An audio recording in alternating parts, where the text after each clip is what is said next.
Tai ar Stambulo konvencija bus kitoje Seimo darbotvarkėje? Žinoma. Paaiškink, kam mums Stambulo konvencija? Na todėl, kad smurtas prieš moteris Lietuvoje vis dar yra didelė problema. Turime nustoti spręsti vien šio reiškinio pasekmes, bet ir pradėti kalbėti apie priežastis. Tam ir yra skirta Stambulo konvencija.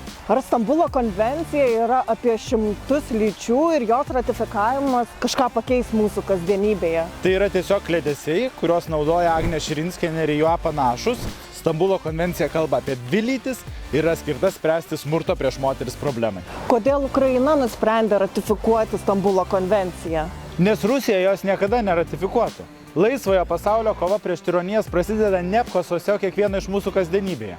Ir Ukraina kovoja ne tik už savo teritoriją, bet ir gyvenimo būdą. Ir labai gaila, kad Lietuvos politikai to nesupranta. Žmogaus teisėms ir mūsų visų laisvė Europoje šiandien kyla labai daug pavojų. Artėjantys Seimo rinkimai gali turėti neigiamų pasiekmių Lietuvos ateičiai laisvajame pasaulyje. Todėl nesustokime, nepasiduokime ir nenutilkime. Spalio 13 balsuok už mane, Tomą Vytautą Raskevičių ir Laisvės partiją artėjančiuose Seimo rinkimuose. Turim nebaigtų reikalų.